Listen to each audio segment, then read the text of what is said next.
Hello friends, ഞാൻ റോട്ടുമിലേ നടന്നു വരുമ്പോൾ റോഡ് സൈഡുമ്പോൾ കിടക്കുന്ന പൂച്ചേനെ കൈകൊണ്ട് തൊടാൻ നോക്കിയപ്പോൾ അത് നീങ്ങിപ്പോയി.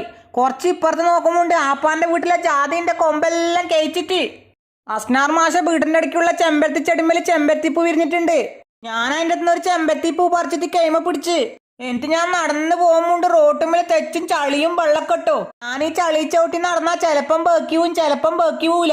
വീണാ എന്റെ മേക്കെല്ലാം ചളിയാവും, വീണ്ടിലെ ചളിയാവൂല.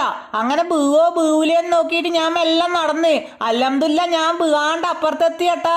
എന്റെ മേക്ക് ചളിയൊന്നും ആയിട്ടില്ല. പെരക്കെത്തിയാലും ചെരുപ്പ് എടുത്ത് നോക്കി, ചെരുപ്പിലും ചളിയില്ല കേട്ടാ, കുറച്ച് മണ്ണായിന്. എന്നിട്ട് ഞാൻ ചെരുപ്പ് കൈകി വൃത്തിയാക്കി. ശേഷം ഞാനും ഉപ്പിയും നമ്മളെ തോണിയെടുത്ത് പുഴയ്ക്ക് പോയി. പുഴയിലെ വെള്ളത്തിന് നല്ല ബാറുണ്ട് കേട്ടാ. നല്ലോണം മഴ പെയ്തിട്ട് വെള്ളത്തിൽ ഉപ്പെല്ലാം പോയോണ്ട് പുഴക്കാർക്കെല്ലാം കൂർക്ക ബായി വളർന്നിട്ട് കാണുന്നുണ്ട് കേട്ടാ.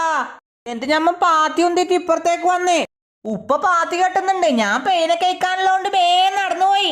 പെയിനെ കഴിച്ച് പുരക്കെത്തുമുണ്ട് നടുകേങ്ങിന്റെ വള്ളി കയറിയ മുരിങ്ങക്കാല് പൊട്ടി വീണിട്ട് പെയ്യ അതിന് ചപ്പ് തിന്ന്. ഞാൻ പെയ്ക്ക് വെള്ളം വെച്ചു കൊടുത്ത് പെയ്യ അത് കുടിച്ച്. ഉപ്പ വന്നിട്ട് വള്ളിയും കാലെല്ലാം കൊത്തി മാറ്റി.